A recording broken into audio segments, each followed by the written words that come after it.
Hello, আসসালামু আলাইকুম everyone. Hello everyone, আসসালামু আলাইকুম। কেমন আছো সবাই?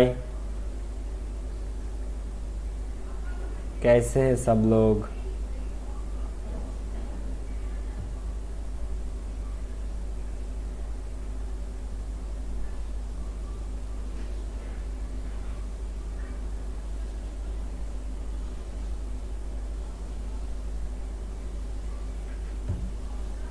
আদাব ভাইয়া, কেমন আছেন? এই তো ভালো আছি, তোমরা কেমন আছো? কেমন আছেন ভাইয়া? এই তো ভালো আছি। তোমাদের বাসার সবাই কেমন আছে? ওকে, তো আমরা স্টার্ট করি। হ্যাঁ,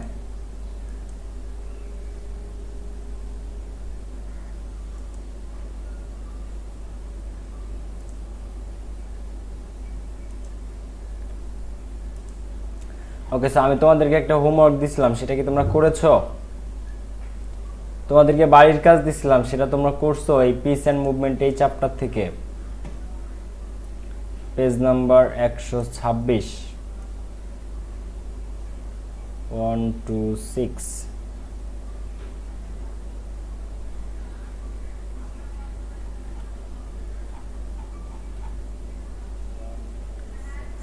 কেমন আছেন ভাইয়া? আলহামদুলিল্লাহ ভালো আছি। ওকে, তো আমি একটু সলভ করাই দিব খুব কম সময়ে, ঠিক আছে? কারণ আমাদের নতুন টপিকে যেতে হবে, আমাদের সময় খুব বেশি না আমাদের হাতে, ঠিক আছে?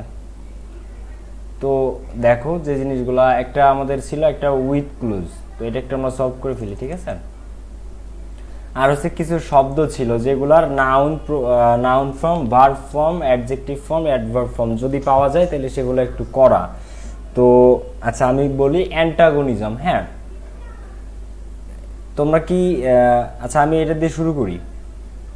দেখো, অ্যান্টাগনিজম এটা হচ্ছে নাউন। এটা কি? এটা নাউন। এটার ভার্ব হচ্ছে, সরি, এটার অ্যাডজেক্টিভ হচ্ছে অ্যান্টাগনিস্টিক। এটার অ্যাডজেক্টিভ ফর্ম কি? অ্যান্টাগনিস্টিক। যাদের কাছে বই নাই, বই বের করো, বা যে খাতা থেকে তোমরা করছো খাতা কলম বই বের করো, খাতা কলম বই বের করো, যে যেটা থেকে করেছো মিলাই নাও অথবা লিখে নাও, ঠিক আছে?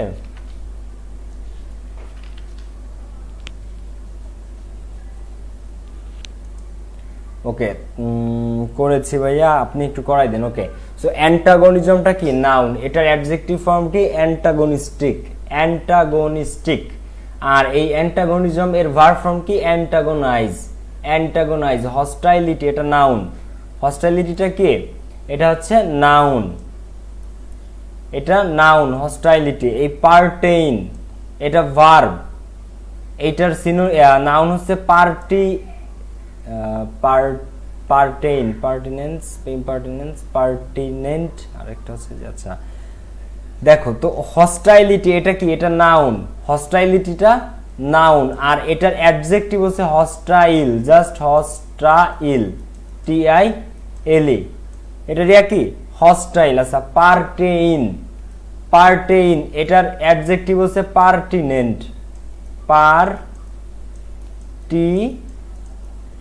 এটার অ্যাডজেক্টিভ কি? পার্টিনেন্ট। বোঝা গেছে? আচ্ছা ভাইয়া, শারদীয় দুর্গা পূজার শুভেচ্ছা। ওকে, ধন্যবাদ তোমাকে। ভাইয়া, এটা কোন পার্টস অফ স্পিচ, কোন লেসনের? আচ্ছা, লেসনের নাম হচ্ছে যে, তুমি এখনো লেসন বের করতে পারো নাই। ওকে, আমি একটু বলি, এটা হচ্ছে কোন লেসনের। এটা হচ্ছে আমাদের পিস অ্যান্ড কনফ্লিক্টের ইউনিটের নাম পিস অ্যান্ড কনফ্লিক্ট, আর ইউনিটের lesson 2, what is conflict. What is conflict, ঠিক আছে? What is conflict. তো দেখো, হস্টাইলিটি যেটা, এটার মানে তো শত্রুতা, এটা নাউন। আর এর এই হস্টাইলিটি এর ভার্ব ফর্ম কি? হস্টাইল, এটা হচ্ছে ভার্ব ফর্ম। এরপরে পার্টেইন, তো পার্টেইনের নাউন কি? পার্টিনেন্স, পার্টিনেন্স, ঠিক আছে? দাঁড়াও, আমি একটু এটা মুছে নেই। দেখো, এই পার্টেইন যেটা, এটার নাউন কি? পার্টিনেন্স, PERTINENCE, পার্টিনেন্স, ঠিক আছে? আর অ্যাডজেক্টিভটা কি? Pertinent, pertinent. ট্রান্সপায়ার, দেখো ট্রান্সপায়ার, এটা নাউন। ট্রান্সপাইরেশন, TRANSPIRATION, ট্রান্সপাইরেশন, ট্রান্সপাইরেশন। আর এটার অ্যাডজেক্টিভ ট্রান্সপায়ার্ড, পায়ার্ড, লাস্টে ED। ভাইয়া, এই নাম্বারটা আবার বলেন। অ্যান্টাগনিজম, লাস্টে ISN থাকলে ভাইয়া সেটা নাউন হয়। সেটা কি হয়? নাউন। এর অ্যাডজেক্টিভ কি? অ্যান্টাগনিস্টিক, দেখো অ্যান্টাগনিস্টিক, ANTAGONISTIC, অ্যান্টাগনিস্টিক কি অ্যাডজেক্টিভ, আর এটার ভার্ব কি অ্যান্টাগোনাইজ, অ্যান্টাগোনাইজ। ওকে, এরপর ট্রান্সপায়ার, ট্রান্সপায়ার এর নাউন ফর্ম কি ট্রান্সপাইরেশন, আর এটার ট্রান্সপায়ারের অ্যাডজেক্টিভ ফর্ম কি ট্রান্সপায়ার্ড।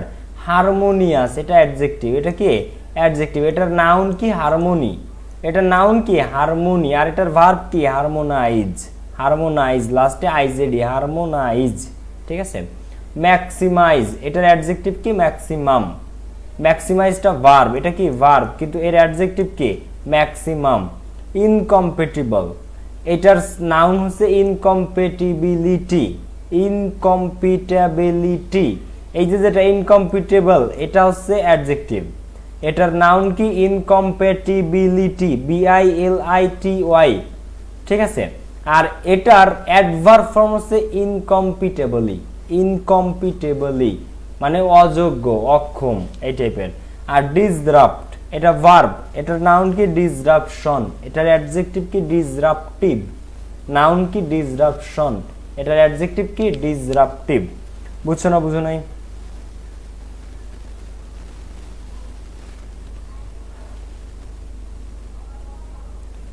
ওকে, সো ডিসরাপ্ট মানে কোনো কিছু বিস্ফোরণ করা, ইনকম্পিটেবল মানে অদক্ষ, অযোগ্য, ম্যাক্সিমাইজ মানে সর্বোচ্চ করা, হারমোনিয়াস ঐক্যবদ্ধ, একতা সুলভ, আর ট্রান্সপায়ার মানে কোনো একটা কিছু বের হওয়া, প্রকাশিত হওয়া, উত্তেজিত হওয়া, নিজের ভেতর থেকে কোনো একটা কিছু বের হওয়া। পার্টেইন, পার্টেইন মানে হচ্ছে, পার্টেইনটা দেখতে হবে ভাই, পার্টেইনটা ভুলে গেছি। Pertain meaning in Bengali, pertain meaning in Bengali. আচ্ছা, পার্টেইন মানে হচ্ছে সংক্রান্ত, সংক্রান্ত। ঠিক আছে, আর হস্টাইলিটি মানে শত্রুতা, এটা নাউন, এর ভার্ব, এর হস্টাইলিটি নাউন, এর অ্যাডজেক্টিভ কি হস্টাইল, TILE। পার্টেইন মানে সংক্রান্ত, রিলেটেড। ঠিক আছে, সংক্রান্ত সিনোনিম হচ্ছে রিলেটেড, রিলেটেড পার্টেইনের সাথে। ঠিক আছে, আর অ্যান্টাগনিজম মানে শত্রুতা, বিরোধিতা, একজন আরেকজনের মানে সম্পূর্ণ বিরোধিতা যেটা, সেটাকে বলা হয় অ্যান্টাগনিজম। এটা হচ্ছে নাউন, এর ভার্ব কি অ্যান্টাগোনাইজ, এটার অ্যাডজেক্টিভ কি অ্যান্টাগনিস্টিক। ক্লিয়ার? ওকে, তো এটা হচ্ছে আমাদের এই জিনিসটা ছিল। তো এইগুলা ইম্পর্টেন্ট, কিন্তু তুমি এরপর আবার নিজে আরেকবার পড়বে, আমি আরেকবার বলে দিই। অ্যান্টাগনিজম মানে বিরোধিতা বা শত্রুতা, এটা নাউন ফর্মে আছে। হস্টাইলিটি এটা নাউনে আছে। পার্টেইন এটা ভার্ব। ট্রান্সপায়ার, ট্রান্সপায়ার ঠিক আছে, এটা নাউন, সরি ট্রান্সপায়ার ভার্ব, ট্রান্সপাইরেশন নাউন, আর ট্রান্সপায়ার্ড অ্যাডজেক্টিভ। হারমোনিয়াস মানে ঐক্য, একতা সুলভ, এটা অ্যাডজেক্টিভ, এটার নাউন কি হারমোনি, হারমোনি। ঠিক আছে, আর এটার ভার্ব কি হারমোনাইজ। ম্যাক্সিমাইজ এটা ভার্ব, এটার অ্যাডজেক্টিভ কি ম্যাক্সিমাম। ইনকম্পিটেবল এটা অ্যাডজেক্টিভ, এটার নাউন কি ইনকম্পিটেবিলিটি, আর এটার অ্যাডভার্ব কি ইনকম্পিটেবলি। ডিসরাপ্ট এটা ভার্ব, এটার নাউন কি ডিসরাপশন, এটার অ্যাডজেক্টিভ কি ডিসরাপটিভ। ওকে, দেখো এবার এই যে আমাদের একটা উইথ ক্লোজ আছে কোচি করে, আমরা একটু এখনই করে ফেলবো। তো অপশনগুলো কি উইদিন মানে আমাদের মধ্যে, ইকোনমিক মানে আমাদের অর্থনৈতিক, ক্লাশ মানে সংঘর্ষ, ক্লাশ মানে কি সংঘর্ষ, সিরিয়াস, সিরিয়াস মানে কি মারাত্মক, ইন্টারপার্সোনাল মানে আমাদের পারস্পরিক, অ্যামং মানে মধ্যে, ডেথস মানে মৃত্যু, কল্ড মানে বলা, কোনো কিছুকে কোনো নামে ডাকা বা কোনো নাম বলা, রিসোর্স মানে সম্পদ, আর্মড মানে সশস্ত্র, আর্মড মানে কে সশস্ত্র। ক্লিয়ার ব্যাপারটা? তো আমরা স্টার্ট করি। তো conflict can be defined as dash. তো কনফ্লিক্টকে বলা যেতে পারে কি? ভাইয়া ডাবিতে ইংরেজিতে পড়তে চাইলে কত মার্ক পেতে হবে? ডাবিতে ইংরেজিতে পড়তে চাইলে ইংরেজিতে মিনিমাম 16 পাইতে হবে। ঠিক আছে, ডাবিতে ইংরেজিতে পড়তে হলে ইংরেজিতে মিনিমাম কত পাইতে হবে? 16 এই বছর আর কি, কারণ এখন তো রিটেন আসছে, সব মিলায় 16 থেকে 18 মার্কস ইংরেজিতে যদি পাও তাহলে ইংলিশ ডিপার্টমেন্ট পাবা। So conflict can be defined as dash. So conflict can be defined as clash. Conflict can be defined as clash. সিদাগে হ্যাঁ clash। একটা সংঘর্ষ মানে কি হিসেবে ডিফাইন করা যেতে পারে? ক্লাশ হিসেবে, সংঘর্ষ হিসেবে। ওকে, অফ ভ্যালুস অ্যান্ড আইডিয়াস মূল্যবোধের এবং ভাবনার, এবং আদার থিংস অন্য জিনিসের মধ্যে, and the most serious form of conflict is এবং সবচেয়ে সিরিয়াস, সবচেয়ে মারাত্মক ধরনের ফর্ম যে কনফ্লিক্টটা রয়েছে, সবচেয়ে মারাত্মক ধরনের যে কনফ্লিক্টটা রয়েছে ইজ, সেটা হচ্ছে ড্যাশ ক্লাসেস। সেটা হচ্ছে কি ক্লাসেস, কে বলতে পারবা? The most serious form of conflict is armed classes. Armed মানে সশস্ত্র যে সংঘর্ষ, এটা হচ্ছে সবচেয়ে most serious form of class. Most serious form মানে সবচেয়ে মারাত্মক ধরনের যে কনফ্লিক্ট আছে, দ্বন্দ্ব আছে, সেটা কি armed classes. ARMED, armed classes. Armed classes. তো দেখো that result in lot of dash and casualties, যেটা বয়ে আনে। তো আর্মড ক্লাসেস মানে সশস্ত্র সংঘর্ষ যদি হয়, এটা বয়ে আনে lot of dash, lot of কি, আর্মড ক্লাস হইলে, সশস্ত্র মারামারি গ্যাঞ্জাম হইলে কি হয়, deaths. A lot of deaths, অসংখ্য মৃত্যু নিয়ে আসে, মৃত্যু, DEATHES, ডেথস। অ্যান্ড ক্যাজুয়ালিটিস, তো there can be conflict dash us, তো কনফ্লিক্ট থাকতে পারে ড্যাশ আস, অ্যামং আস আছে, অ্যামং আছে না, অ্যামং, এমন মানে কি আমাদের। So there can be conflict among us, AMONG, among us, আমাদের মধ্যে কি থাকতে পারে, আমাদের মধ্যে কনফ্লিক্ট থাকতে পারে।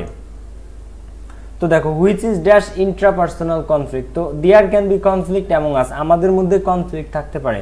which is dash intrapersonal conflict, যেটাকে বলা হয় intrapersonal conflict। intrapersonal মানে একটা মানুষের মধ্যকার, তোমার অন্তর্বর্তী, তোমার মধ্যে যে কনফ্লিক্ট, তোমার নিজের মনের সাথে তোমার, সেটা ইন্ট্রাপার্সোনাল। সেটা কি, intrapersonal conflict. So there can be conflict among us, তো আমাদের মধ্যে কনফ্লিক্ট থাকতে পারে। হুইচ ইজ কল্ড, যেটাকে বলা হয়, which is called, CALLED, which is called intrapersonal conflict, যেটাকে বলা হয় কি, ইন্ট্রাপার্সোনাল কনফ্লিক্ট। তো the conflict between or among persons is called dash conflict. কিন্তু the conflict between or dash, আচ্ছা এখানে একটা ঝামেলা হয়েছে, আমরা এমনটা ইউজ করেছি এক জায়গায়, এমনটা এইখানে না, আমরা এইখানে উইদিন হবে, within, there can be conflict within us, এইখানে হয় বিটুইন আর এমন হবে, এই জায়গা এমনটা হবে, এই জায়গা বিটুইনের পরে, ঠিক আছে, কারণ লেখক এখানে বুঝাইতে চাইছে যে দুইজনের মধ্যে অথবা আমাদের ব্যক্তিদের মধ্যে। আর there can be conflict within us, there can be conflict within হবে এই জায়গাটাতে, উইদিন, তোমরা ঠিক করে ফেলো, উইদিন।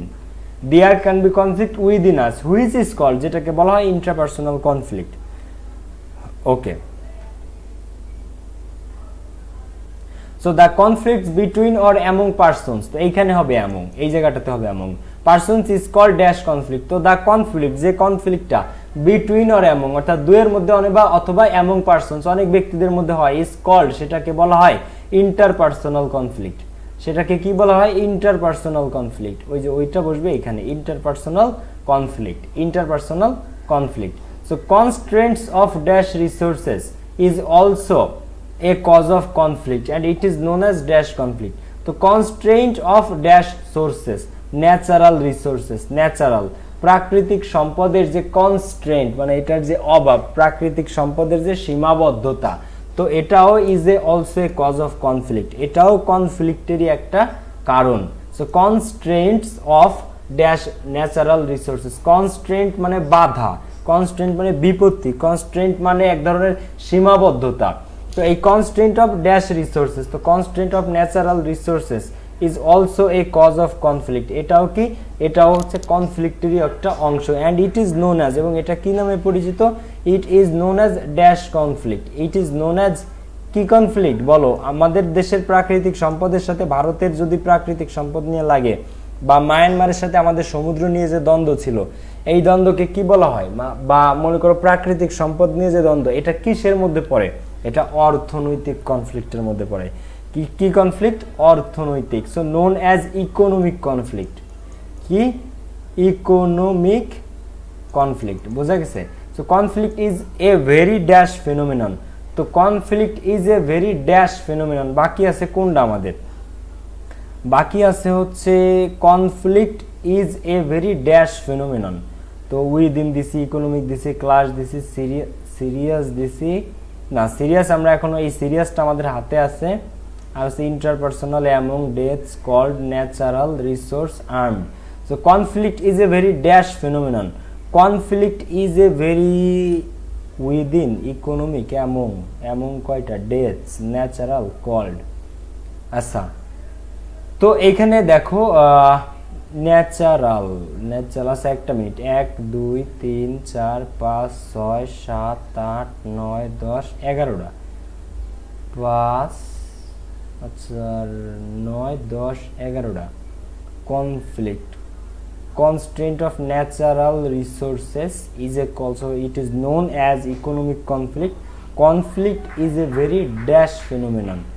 তো এখানে আচ্ছা তোমাদের এখানে অপশন এই কয়টাই তো নাকি বেশি আছে দেখো তো, 5 আর 5 10 11টা।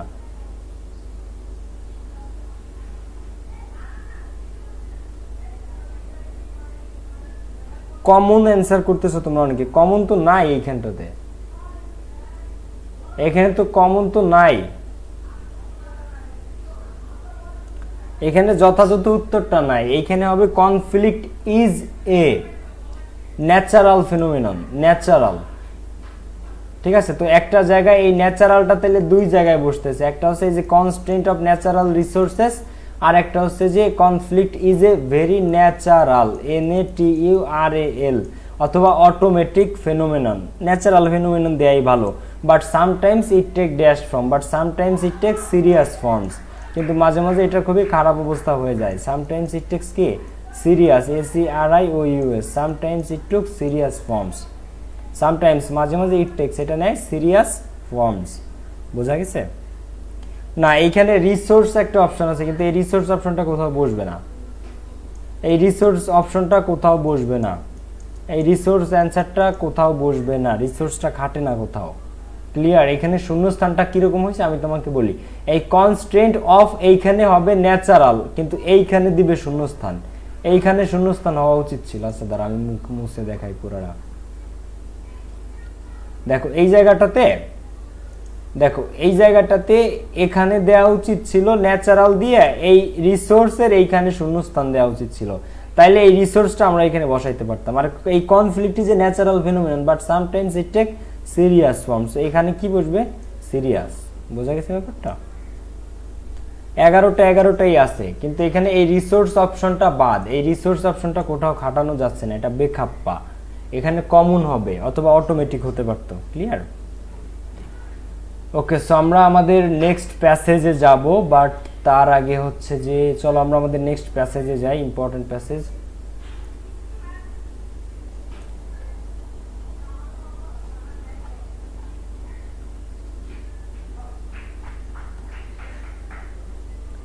দেখো এই জায়গাটা বের করো সবাই, গ্রেটেস্ট সায়েন্টিফিক অ্যাচিভমেন্ট, এটার মধ্যে lesson 1, lesson 1 some of the greatest scientific achievement of the last 50 years, গত 50 বছরের গ্রেট কিছু সায়েন্টিফিক অ্যাচিভমেন্ট, এটা বের করো সবাই, এই 1 নাম্বারটা। ক্যাজুয়ালিটিসটা কি ভাইয়া? ক্ষয়ক্ষতি ভাইয়া, ক্যাজুয়ালিটিস মানে ক্ষয়ক্ষতি, ক্ষয়ক্ষতি, আহতের সংখ্যা, এই জিনিসগুলো বোঝায়। ক্যাজুয়ালিটিস মানে ক্ষয়ক্ষতি, ক্ষয়ক্ষতি, তোমাদের কতটা ক্ষয়ক্ষতি হয়েছে এটাকে ক্যাজুয়ালিটিস বলে।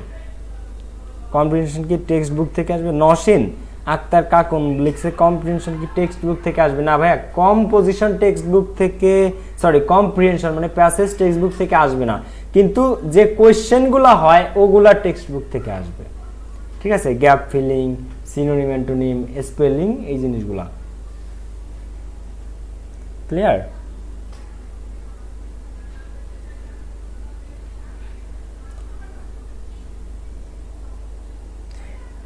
মাহমুদ হাসান, তোমাদের জন্য গ্রুপ থাকবে ভাইয়া, কিচ্ছু হবে না, গ্রুপের জায়গায় থাকবে, কোনো সমস্যা নেই।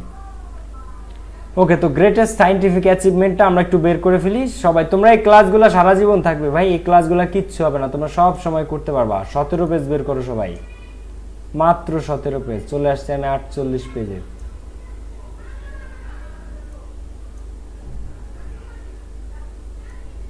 পেজ ওকে, তো 17 পেজে আসো সবাই, 17 পেজ।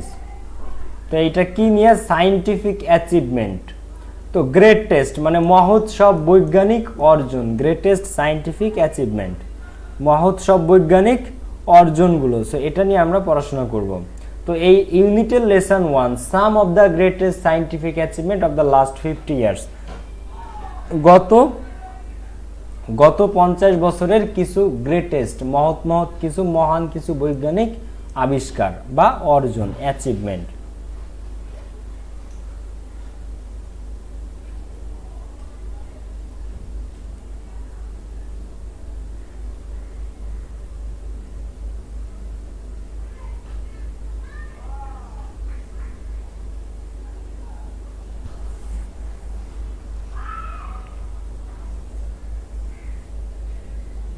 সুমাইয়া জাহান লিখছে এক্সপ্লানেশন আর সামারি কি,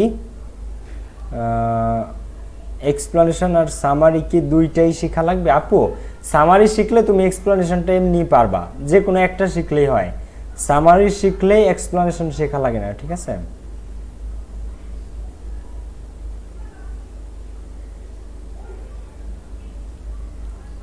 ওকে দেখো বের করেছে সবাই, ওকে। তো উই হিউম্যান বিংস, আমরা মানব সত্তা, আমরা মানব জাতি, টেন্ড টু ফরগেট, আমরা ভুলে যাওয়ার চেষ্টা করি, আমরা প্রায় ভুলে যাই, হাউ ফার, কত দূর, উই হ্যাভ কাম, আমরা এসেছি, অ্যাজ এ স্পেসিস, একটা প্রজাতি হিসেবে, ইন এ রিলেটিভলি, তুলনামূলকভাবে, শর্ট পিরিয়ড অফ টাইম, অল্প সময়।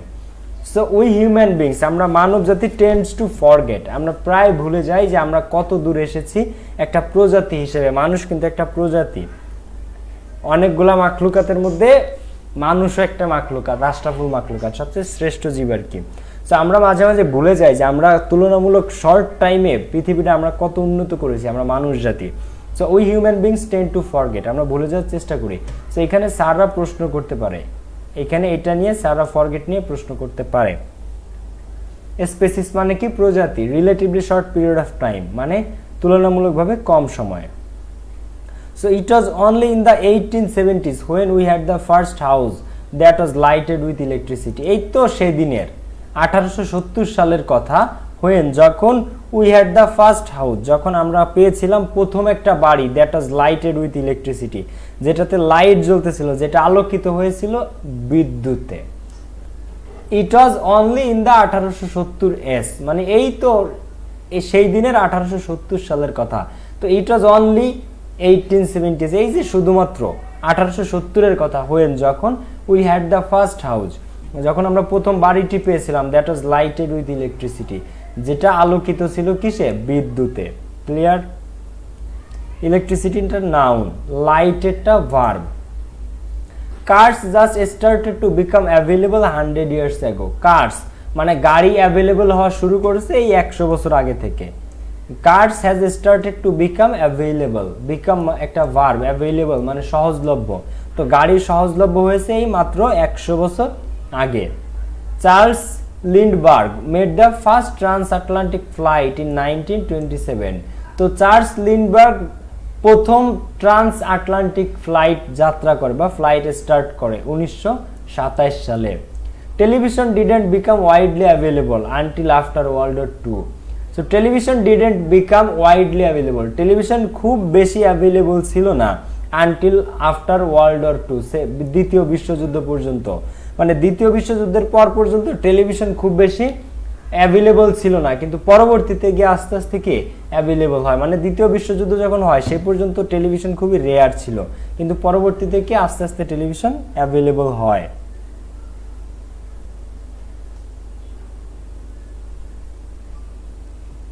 ওকে, তো ইন আদার ওয়ার্ডস, অন্য কথায়, দ্য অ্যাডভান্সেস, যে অগ্রগতিগুলো, অ্যাডভান্সেসটা নাউন, অ্যাডভান্সেসটা কি? Noun, noun. আচ্ছা, ট্রান্স আটলান্টিক ফ্লাইট, এইটার মানে আগে হচ্ছে আটলান্টিক পাড়ি দিয়ে ওই পাশে যাওয়া যেত না, আটলান্টিক মহাসাগর পাড়ি দিয়ে আগে ও পাশে যাওয়া যেত না। তো ট্রান্স আটলান্টিক মিনস আটলান্টিকের এপার থেকে ওপার এবং ওপার থেকে এপার। তো এই ট্রান্স আটলান্টিক ফ্লাইট আগে সম্ভব ছিল না, কিন্তু এটা চার্লস লিন্ডবার্গই প্রথম করে প্লেন নিয়ে।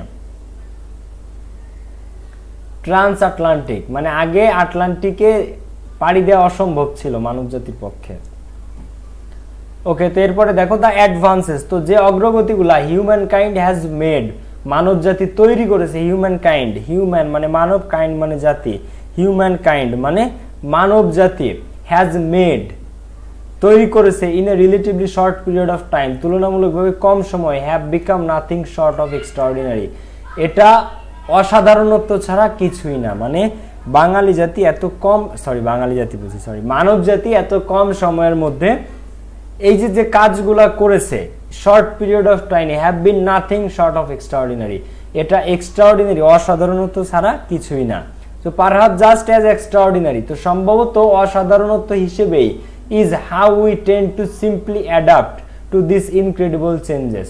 তো এরপর দেখো পারহাপ জাস্ট অ্যাজ এক্সট্রাঅর্ডিনারি ইজ, তো যতটা অসাধারণভাবে আমরা জিনিসগুলো সৃষ্টি করেছি, টিভি, ট্রান্সআটলান্টিক ফ্লাইট, তারপরে গাড়ি, তারপরে স্যাটেলাইট, বৈদ্যুতিক আলো, তো এই জিনিসগুলো আমরা, আচ্ছা একজন লিখেছে ভাই 1870 এস এর মানে কি, আমি এটা জানি না, দাঁড়া আমি দেখি এইটা দ্বারা কি বোঝায়। হ্যাঁ, এই 1870 1990 এস লেখা কেন থাকে, তাই না? Curious mind wants to know.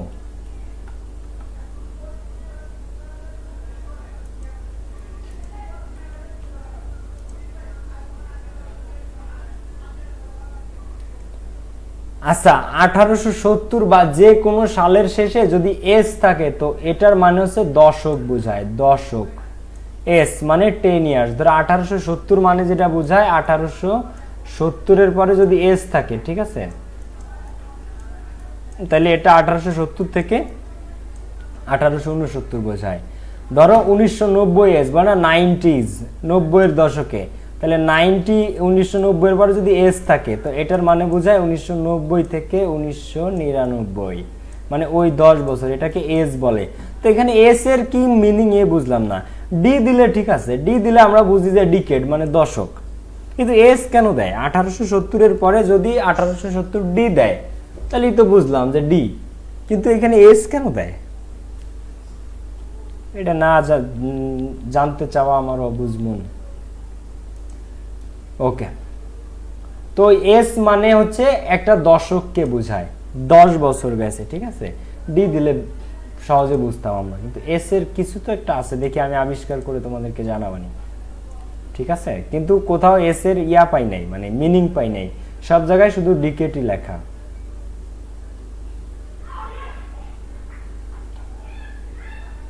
ওহো হো হো হো হো, পেয়ে গেছি।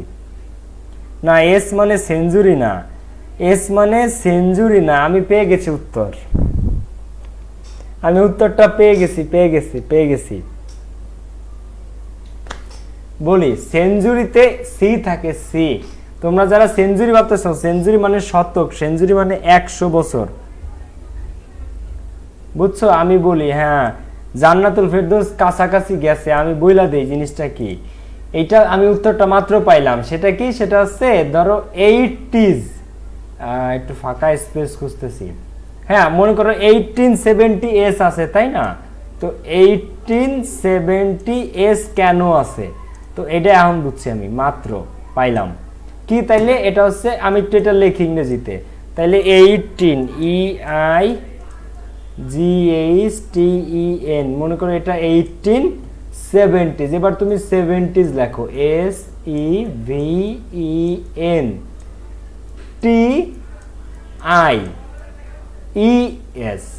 70s। এখন এই 70s এর মধ্যে 1870, 1871, 72, 73, 74, 75, 76, 77, 78, 79, এইগুলা এই 70 দিয়া, অর্থাৎ 70 এর পরে 71, কিন্তু 80-তে গেলে তখন ওটা 80s। যদি মনে করো 1880 সাল লিখবো আমরা, 1880 এস, তো এই 1880 এস মানে কি জানো?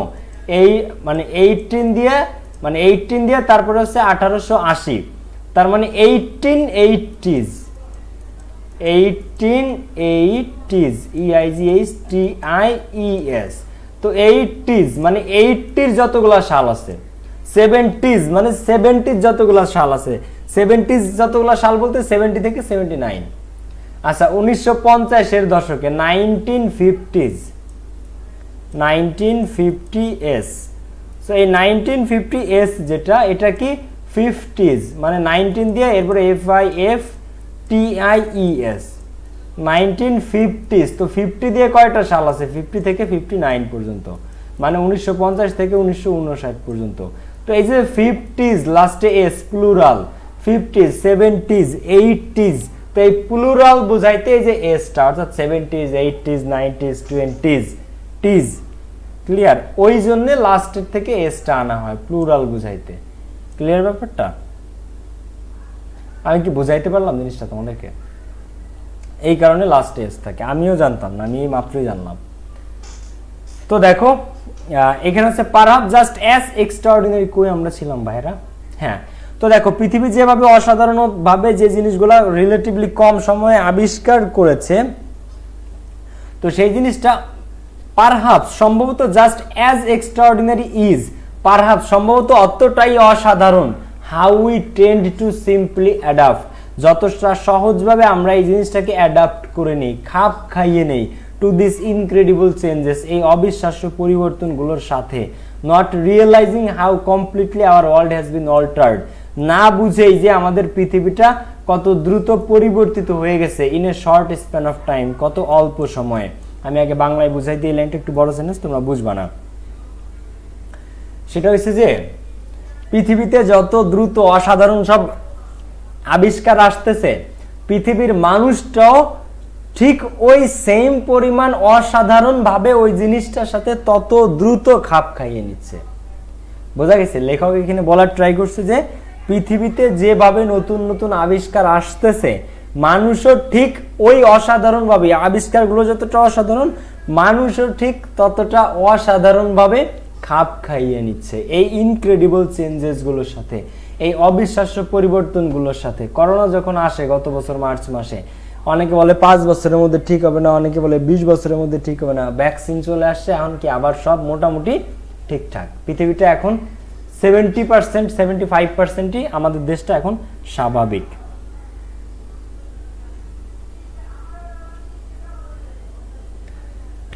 ওকে, ক্লিয়ার? তো পারহাপস মানে সম্ভবত জাস্ট অ্যাজ এক্সট্রাঅর্ডিনারি ইজ, অতটাই অসাধারণ, how we tend two simply adapt, কত সহজভাবে আমরা অ্যাডাপ্ট করে নেই, খাপ খাইয়ে নেই, টু দিস ইনক্রেডিবল চেঞ্জেস, এই অবিশ্বাস্য পরিবর্তনগুলোর সাথে, নট রিয়েলাইজিং, এতটাও আমরা রিয়েলাইজ, অনুধাবন করার সময় পাই না যে how completely our world has been altered, যে কত দ্রুত আমাদের পৃথিবীটা অল্টার্ড হয়ে গেছে, পরিবর্তিত হয়ে গেছে in a short span of time, অল্প সময়ের ব্যবধানে। So with that in mind, সেটাকে মনে রেখে, it is worth looking back, এটা আসলে ফিরে দেখার যোগ্য, at some of the amazing scientific advances, কিছু অসাধারণ, অ্যামেজিং মানে অসাধারণ, বিস্ময়মূলক সাইন্টিফিক অ্যাচিভমেন্ট, বৈজ্ঞানিক অ্যাডভান্সেস, অগ্রগতি, উই হ্যাভ মেড, যেগুলো আমরা তৈরি করেছি ইন দ্য লাস্ট ফিউ ডিকেডস, গত কয়েক দশকে। সো এই কিছু কিছু আবিষ্কার আছে যেগুলো ফিরে দেখার যোগ্য, এবং যেগুলো আমরা যে অ্যামেজিং সাইন্টিফিক অ্যাডভান্সেসগুলো, যে অ্যামেজিং অসাধারণ যে বৈজ্ঞানিক অগ্রগতিগুলো, উই হ্যাভ মেড, আমরা ক্রিয়েট করেছি, তৈরি করেছি ইন দ্য লাস্ট ফিউ ডিকেডস, গত কয়েক দশকে। তো সেগুলো এখন আমরা দেখব। দ্য আর্টিফিশিয়াল হার্ট, এটা লাগবে না, এটা ক্রস, বেকার।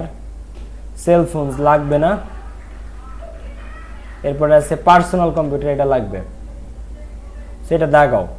তো দ্য পার্সোনাল কম্পিউটার কি? পিসি।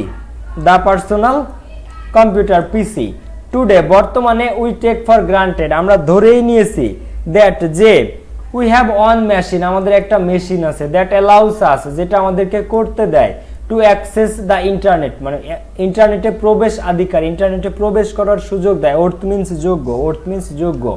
তারপরে ডু ওয়ার্ড প্রসেসিং, যারা শব্দ প্রসেস করতে দেয়। ইউজ এ ক্যালকুলেটর, যা আমাদের এমন একটা মেশিন আমাদের আছে যেটা আমাদেরকে ইন্টারনেটে ঢুকতে দেয়, যেটা আমাদেরকে শব্দ প্রসেস করতে দেয়, যেটা আমাদেরকে ক্যালকুলেটর ব্যবহার করতে দেয়, অর্থাৎ ক্যালকুলেটর ব্যবহার করতে দেয়। ওয়াচ টিভি, যা আমাদেরকে টিভি দেখতে দেয়। প্লে গেমস, যারা আমাদেরকে গেম খেলতে দেয়। And do a host of other things, এবং অন্যান্য কাজও করতে দেয়। সো টুডে, বর্তমানে, we take for granted that, আমরা ধরেই নিয়েছি যে, উই হ্যাভ ওয়ান মেশিন, আমাদের একটা মেশিন আছে যা আমাদেরকে এত কিছু করতে দেয়। বাট কিন্তু দ্য পার্সোনাল কম্পিউটার, এই ব্যক্তিগত যে কম্পিউটারগুলা, অনলি বিকাম অ্যাভেলেবল, এটা অ্যাভেলেবল হয়েছে টু কনজিউমার্স, কাস্টমারের কাছে, ইন 1974, 1974 সালে। তো ব্যক্তিগত কম্পিউটার কাস্টমারদের কাছে, সাধারণ ভোক্তাদের বা সাধারণ ক্রেতাদের কাছে অ্যাভেলেবল হয়েছে কত সালে? 1954 সাল থেকে। 1954 সাল থেকে। Okay, so things really took off, তো এই জিনিসগুলো আসলে আকাশ টুক অফ, দেখো এই টেক অফ মানে উড়াল দেয়া, টেক অফ মানে কি? উড়াল দেয়া, আকাশে পৌঁছে যা। তো তো থিংস রিয়েলি টুক অফ, তো এই কম্পিউটারের এই ব্যাপারটাও আকাশে উড়াল দেয় হোয়েন, যখন Microsoft Windows was introduced in 1985, যখন 1985 সালে মাইক্রোসফট উইন্ডোজ ইন্ট্রোডিউস করা হয়, মাইক্রোসফট উইন্ডোজের সূচনা ঘটে যখন 1985 সালে। অ্যান্ড এবং ইটস গুড দ্যাট, এবং এটা ভালো দ্যাট যে it was since without the prevalence of personal computer. বুঝলাম না আমি কি লিখছে। And it's good that it was since without the prevalence of personal computer, the internet wouldn't have had nearly as big an impact as it has ever since. Okay, তো দেখো এই কম্পিউটারের ব্যাপারটা এটা আকাশে উড়াল দেওয়া শুরু করে যখন 1985 সালে মাইক্রোসফট উইন্ডোজ ইন্ট্রোডিউস করে। অ্যান্ড এবং ইটস গুড দ্যাট, এবং এটা একটা ভালো বিষয় যে ইট ওয়াজ সিন্স, এটা তখন without the prevalence of personal computer, এই ব্যক্তিগত কম্পিউটারের সুবিধা ছাড়া the internet wouldn't have had nearly as big an impact as it has ever since. তো এই পার্সোনাল কম্পিউটার, ব্যক্তিগত কম্পিউটার যদি না থাকতো তাহলে the internet wouldn't have had nearly as big an impact, তাহলে ইন্টারনেট পৃথিবীতে এত বড় প্রভাব ফেলতে পারতো না। বিষয়টা কিন্তু ওয়েল সেড। মানে যদি মাইক্রোসফট তাদের উইন্ডোজ লঞ্চ না করতো আর যদি পার্সোনাল কম্পিউটারের আবিষ্কার না হইতো তাহলে ইন্টারনেট পৃথিবীতে এত বড় ভূমিকা রাখতে পারতো না। আজকাল সবকিছু ইন্টারনেট এত কিছু করতে পারতো না। বুঝছো না? বুঝো নাই? হ্যাভ হ্যাড একসাথে কিভাবে বসলো? হ্যাঁ, প্রথম হ্যাভটা হচ্ছে অক্সিলারি ভার্ব হ্যাভ, আর পরের যে হ্যাডটা ওটা হচ্ছে হ্যাভ ভার্বের ভি3 হ্যাড। হ্যাভ একটা মেইন ভার্ব, হ্যাভ মানে থাকা, থাকতো না, ইন্টারনেটের প্রভাব থাকতো না, এটা বলছে ব্যক্তিগত কম্পিউটার না থাকলে। তো প্রথম হ্যাভটা অক্সিলারি ভার্ব আর পরের হ্যাডটা মূল ভার্বের ভি3। ওকে, সো দেখো কি বলছে, 1985-তে যখন মাইক্রোসফট উইন্ডোজ লঞ্চ করে এবং যদি ব্যক্তিগত কম্পিউটারের সুবিধা, প্রিভ্যালেন্স মানে সুবিধা না আসতো পৃথিবীতে, ব্যক্তিগত কম্পিউটার আবিষ্কার না হইতো, এতভাবে প্রিভ্যালেন্স মানে জয় জয়কার হয়ে যায়, চারপাশে পার্সোনাল কম্পিউটারে জয় জয়কার হয়ে যায়, ঠিক আছে, তখনই ইন্টারনেট জিনিসটাও বুম করে, তখনই ব্রাউজার আসে এবং ইন্টারনেট জিনিসটা বুম করে পৃথিবীতে। কিন্তু পার্সোনাল কম্পিউটারের জয় জয়কার, ব্যাপকতা, বিশালতা, ছড়াছড়ি না থাকলে এটা হইতো না। প্রিভ্যালেন্স মানে সুবিধা, আবার প্রিভ্যালেন্স মানে ছড়াছড়ি, জয় জয়কার। The first communication satellite. Next, prevalence noun brother, prevalence noun, prevalence একটা নাউন, পার্টস অফ স্পিচের মধ্যে কি ফর্ম? নাউন। হ্যাঁ, প্রিভ্যালেন্স মানে প্রচলন হয়, অফকোর্স প্রিভ্যালেন্স মানে প্রচলন হয়। The first communication satellite. তো এবার আমরা পড়ব প্রথম আমাদের যোগাযোগ ভিত্তিক যে স্যাটেলাইটটা, প্রথম কমিউনিকেশনের স্যাটেলাইটটা। পিপল অন আর্থ, পৃথিবীর মানুষ, মে টেক ফর গ্রান্টেড, ধরেই নিয়েছে, টুডেস হাইটেক ওয়ার্ল্ড, বর্তমানে হাইটেক মানে উচ্চ প্রযুক্তি সম্পন্ন বিশ্বে, অফ সেলফোন, সেলফোনের, জিপিএস অ্যান্ড দ্য স্যাটেলাইটস, এবং satellites high above the planet, high above the planet, যেগুলো এই যে আমাদের প্ল্যানেট মানে পৃথিবী, এই গ্রহ, এই গ্রহেরও উচ্চে উপরে আছে, that make instant communication possible, যেটা সম্ভব করেছে ইনস্ট্যান্ট কমিউনিকেশন, তৎক্ষণিক যোগাযোগ বা তাৎক্ষণিক যোগাযোগ। তো এই যে পৃথিবীর উপরে যে স্যাটেলাইটগুলো আছে, আমাদের সেলফোন আছে, জিপিএস আছে, এটা সম্ভব করেছে কি? ইনস্ট্যান্ট কমিউনিকেশন, তাৎক্ষণিক যোগাযোগটাকে। বাট কিন্তু it all began 50 years ago, কিন্তু এই সমস্ত কিছু শুরু হয়েছিল 50 বছর আগে, with one giant space balloon, বিশাল একটা স্পেস বেলুন দিয়ে, মহাকাশে একটা বিশাল আকারের বেলুন দিয়ে, দৈত্যাকার একটা বেলুন দিয়ে এই স্যাটেলাইটের শুরু হয়েছিল। 10 জুলাই 1962, 10 জুলাই 1962 সালে mark the birth of satellite communications. তো এই 10 জুলাই 1962 সালকেই বলা হয়, মানে মার্ক, চিহ্নিত করা হয়েছে the birth of satellite communication, অর্থাৎ যোগাযোগ, স্যাটেলাইটের মাধ্যমে যোগাযোগের জন্য মার্ক করা, চিহ্নিত করা হয় কোন সালকে? 10 জুলাই 1962 সালকে। অন দিস ডে, এই দিনে, the Telestar satellite commenced in it's journey into space, commenced মানে আরম্ভ করা বা কোনো কিছু শুরু করা, স্টার্ট করা। তো এই দিনে মানে 10 জুলাই টেলিস্টার স্যাটেলাইট কমেন্সড, এই টেলিস্টার স্যাটেলাইটটা যাত্রা শুরু করে, কমেন্সড মানে শুরু করে, ইটস জার্নি এটার যাত্রা, ইনটু স্পেস মহাকাশে, অ্যান্ড বিকেম এবং হয় the first ever active communication satellite, এবং এটাই হয় পৃথিবীর প্রথম যোগাযোগ ভিত্তিক অ্যাক্টিভ স্যাটেলাইট, সক্রিয় স্যাটেলাইট। এখান থেকে গ্যাপ ফিলিং আসতে পারে। এই কমেন্সড শব্দটা, এই যে কমেন্সড যে শব্দটা, এখানে একটা শূন্যস্থান দিয়ে এখানে তোমাকে বললো যে এটা করো, বুঝতে পারছো?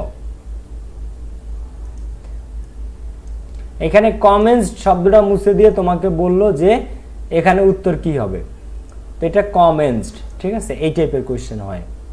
আর এটা টেলস্টার স্যাটেলাইট। তো টেলস্টার স্যাটেলাইটে 1962 সালের 10 জুলাই প্রথম যাত্রা শুরু করে একটা সক্রিয় কমিউনিকেশন স্যাটেলাইট হিসেবে।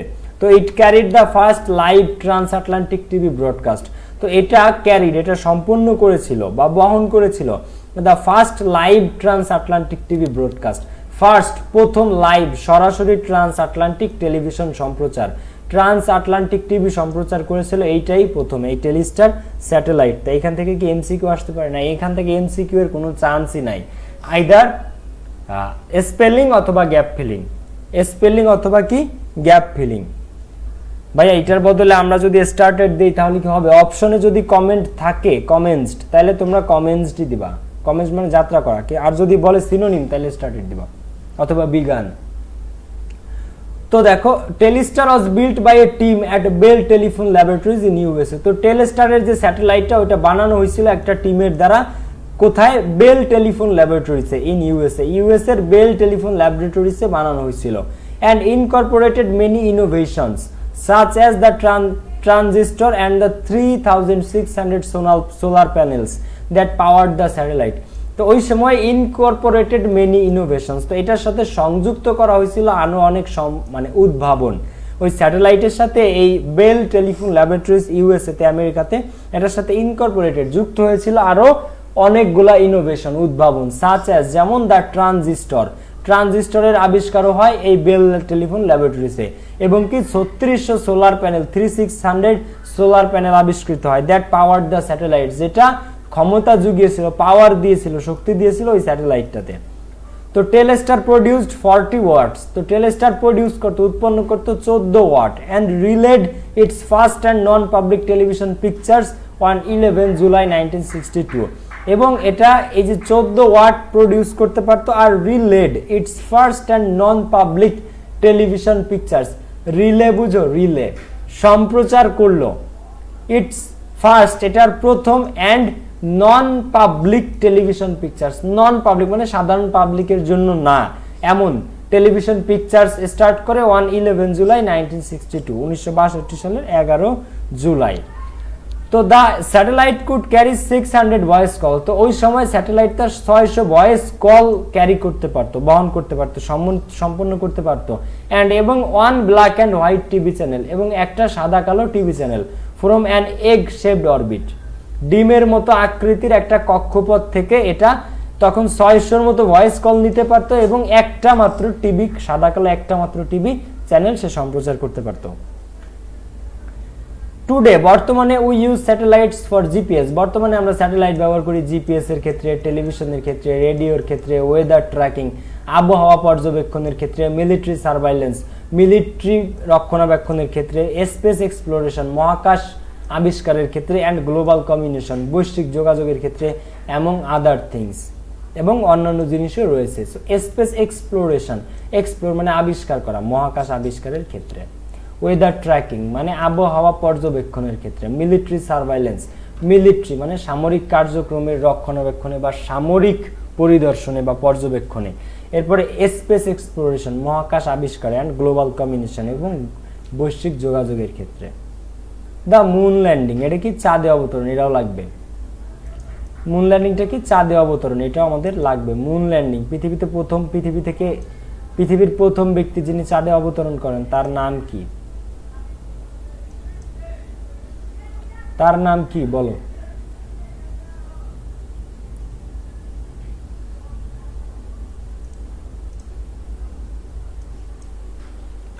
বলো। একজন লিখেছে জিপিএস ফুল ফর্ম কি? Global positioning system.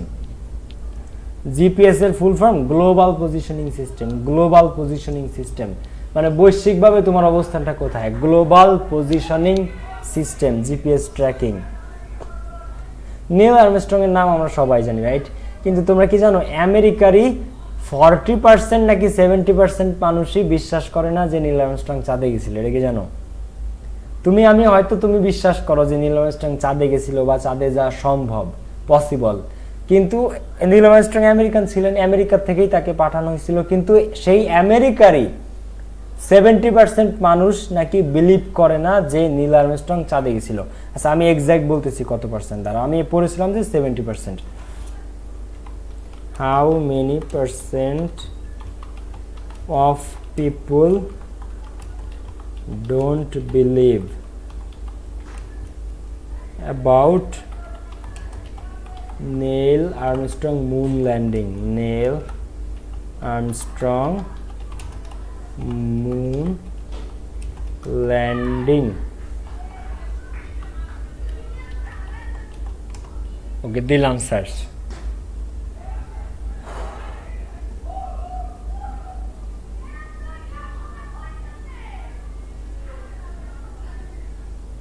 আচ্ছা, তো এখানে যে সার্ভেটা আসতেছে যে এর মধ্যে তো 50%-এর মানুষ বিলিভ করে না যে এটা গেছিল, আর 10% মানুষ ডিরেক্ট বলে যে এটা টোটালি ফেক। 10% মানুষ ডাইরেক্ট বলে যে এটা, 10% আমেরিকান সরাসরি বলে যে এটা সম্পূর্ণ ফেক, ফেক মানে টোটালি ফেক। আর 50% মানুষ একটু বিশ্বাস করতে কষ্ট হয় যে সে আসলে গেছিল। তো আমারও অ্যাকচুয়ালি কনফিউজ লাগে।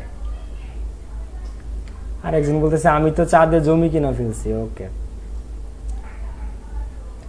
দেখো না ভাই, চাঁদে আমি জমি কিনি নাই, গরিব মানুষ।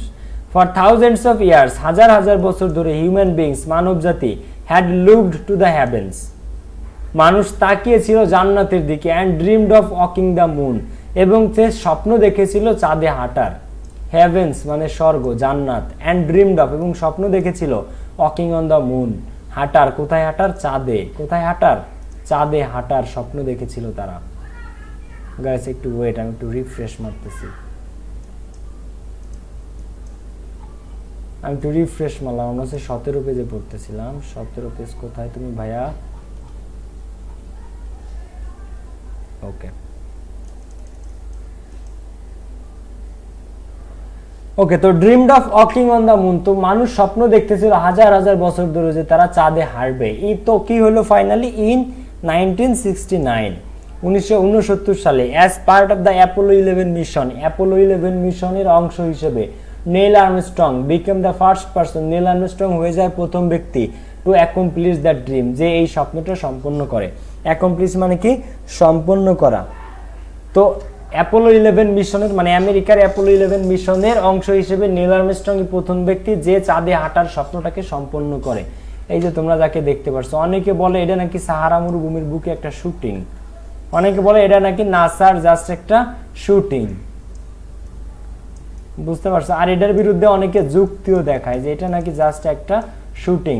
ওই সময় রাশিয়া মহাকাশের দিক থেকে অনেক আগায় গেছিল, তো রাশিয়াকে বিট করার জন্য, মানে রাশিয়াকে আর কি ঠকানোর জন্য প্রাথমিকভাবে আর কি এই শুটিংটা নাকি করা হয়েছিল কোন একটা মরুভূমিতে গিয়া। ওকে, তো Neil Armstrong became the first person to accomplish that dream, তো নেল আর্মস্ট্রং প্রথম ব্যক্তি যে এই ড্রিমটা সম্পূর্ণ করে। তো followed only minutes later by Buzz Aldrin, এবং তাকে অনুসরণ করে কে? বাজ আলড্রিন, ঠিক 1 মিনিট পর। তো প্রথমে কে? নেল আর্মস্ট্রং, তার 1 মিনিট পরে কে? Only minutes later, only minutes later মানে 1 মিনিট পরে বাজ আলড্রিনও চাঁদে অবতরণ করে। দেয়ার অ্যাকমপ্লিশমেন্ট, তাদের এই অর্জনটা, গেভ পিপুল মানুষকে দেয়, অ্যারাউন্ড দ্য ওয়ার্ল্ড সারা পৃথিবীব্যাপী, the hope of future space exploration, ভবিষ্যতের মহাকাশ আবিষ্কারের জন্য মানুষকে আশাহত করে, আশা দেয়। ঠিক আছে, তো দেয়ার অ্যাকমপ্লিশমেন্ট, তো তাদের এই যে কর্ম সম্পাদনটা, তারা যেটা সম্পাদন করে, গেভ পিপুল এটা মানুষকে দিয়েছিল, অ্যারাউন্ড দ্য ওয়ার্ল্ড বিশ্বব্যাপী জনগণকে দিয়েছিল, the hope of future space exploration ভবিষ্যতে মহাকাশ আবিষ্কারকে আশা জাগিয়েছিল। দ্য হোপ অফ ফিউচার আশা জাগিয়েছিল ভবিষ্যতের স্পেস এক্সপ্লোরেশন মহাকাশ অভিযানকে বা মহাকাশ আবিষ্কারকে। তো ইনফ্যাক্ট প্রকৃতপক্ষে ইট ওয়াজ এ ফিট দ্যাট, তো এটা ছিল একটা সুকর্ম, দ্যাট যেটা অলসো ফ্যান্টাস্টিক, যেটা অত্যন্ত ফ্যান্টাস্টিক ছিল, that there are still conspiracy theorist, যেটা নিয়ে এখনো রয়েছে ষড়যন্ত্রমূলক তত্ত্ব, হু ইনসিস্ট ইট, যারা জোর করে, it could not be possible, যারা জোর করে বলে এটা পসিবল না। দেখছো এই বইতেই বলা হয়েছে, খেয়াল করো। তো এই যে ফিট মানে হচ্ছে কোনো একটা সুকর্ম, কোনো একটা কৃতকর্ম, ভালো কর্ম। তো ইনফ্যাক্ট যদিও এইটা যে ফিট, যদিও এটা সুকর্ম ছিল, একটা মহৎ কর্ম ছিল, দ্যাট ওয়াজ সো ফ্যান্টাস্টিক, এটা এতটাই অসাধারণ ছিল, দ্যাট যে দেয়ার আর স্টিল কনস্পাইরেসি থিওরি, যেটা নিয়ে এখনো, কনস্পাইরেসি মানে ষড়যন্ত্র, থিওরিস্ট, তো যেটা নিয়ে এখনো ষড়যন্ত্র তাত্ত্বিক রয়েছেন, ষড়যন্ত্রের বিভিন্ন তত্ত্ব রয়েছে। হু ইনসিস্ট, যারা জোর দিয়ে বলে যে it could not be possible, এটা সম্ভব না। মানে অনেক থিওরিস্ট আছে, অনেক তাত্ত্বিক আছে যারা বলে এটা কোনোভাবেই কি সম্ভব না। Putting a man on the moon, চাঁদে একজন মানুষকে পাঠানো, ইজ পারহাপস, সম্ভবত মানুষের মোস্ট ইন্সপায়ারিং অ্যাকমপ্লিশমেন্ট, এটাই মানুষের সম্ভবত সবচেয়ে বড় কর্ম সম্পাদন। এই অ্যাকমপ্লিশমেন্ট মানে কোনো একটা কিছু সম্পাদন করা। সো মানব জাতির ইতিহাসে সবচেয়ে বড় কাজ সম্ভবত এইটাই, সবচেয়ে বড় কর্ম সম্পাদন সম্ভবত এইটাই, মোস্ট ইন্সপায়ারিং, সবচেয়ে অনুপ্রেরণামূলক। তো ইট ওপেন দ্য ডোর, এটা খুলে দিয়েছে দরজা, টু ফিউচার স্পেস ট্রাভেল, ভবিষ্যতের মহাকাশ ভ্রমণের দ্বার খুলে দিয়েছে এটা। And led to a number of spin off inventions, এবং এটা খুলে দিয়েছে a number of spin off invention. Spin off মানে কি বুঝাইছে? স্পিন অফ মানে কি বুঝাইছে? ও আনুষঙ্গিক লাভ। তো এই জিনিসটা, এই যে মহাকাশে যেতে সেই সময় যে যে জিনিসগুলো আবিষ্কার করা লাগছিল, এই আবিষ্কারগুলো মানে আনুষঙ্গিক। দেখো একটু আমি পড়াই। তো ইট ওপেন দ্য ডোর, এটা দ্বার খুলে দিয়েছে, টু ফিউচার স্পেস ট্রাভেল, ভবিষ্যতের মহাকাশ ভ্রমণের।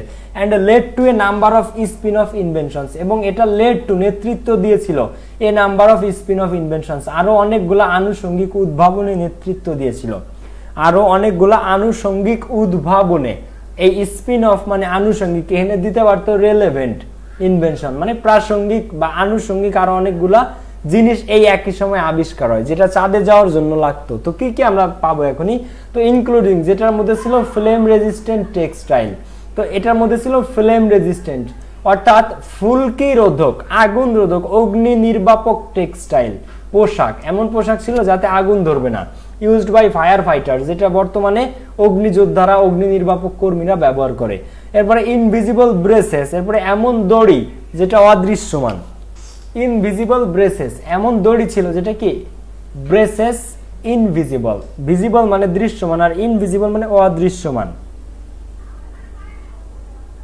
ওকে, তো এরপরে ছিল ইমপ্রুভড স্যাটেলাইট ডিশেস, এরপর ওই সময় আরো বানানো হয় উন্নত মানের স্যাটেলাইট ডিশ, অ্যান্ড এবং বেটার মেডিকেল ইমেজিং, এবং আরো উন্নততর মেডিকেল ইমেজিং, মেডিকেলের চিত্রায়ন মানে X ray, CT scan, ultrasonography, এই জিনিসগুলোরও উন্নয়ন তখন হয়। অর্থাৎ এই এক চাঁদে যাইতে যে এত বড় একটা মিশনের জন্য তখন আরো অনেক জিনিস আনুষঙ্গিক আবিষ্কার হয়ে গেছিল। তো তার মধ্যে কি কি? অগ্নি নির্বাপক পোশাক যেটা ফায়ার ফাইটাররা বর্তমানে ব্যবহার করে, এরপরে অদৃশ্যমান দড়ি, এরপরে উন্নত মানের স্যাটেলাইট ডিশ, এরপরে বেটার মেডিকেল ইমেজিং, চিকিৎসার জন্য উন্নত চিত্রায়ন।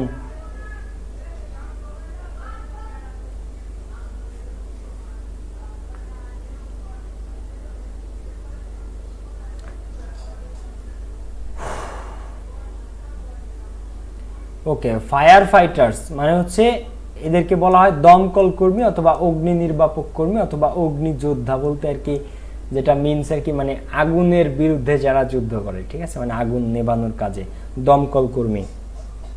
ওকে, তো শেষ করেন ভাই। হ্যাঁ, তো আজকের ক্লাসটা এই পর্যন্তই। আপনারা ভালো থাকেন। এই লেসনটাতে আরো কিছু জিনিস আছে যেগুলো পড়াবো, ঠিক আছে? তো সি ইউ, আল্লাহ হাফেজ, আসসালামু আলাইকুম, বাই, টাটা, কালকে আবার দেখা হবে। Have a relax, see you, not for mind, by.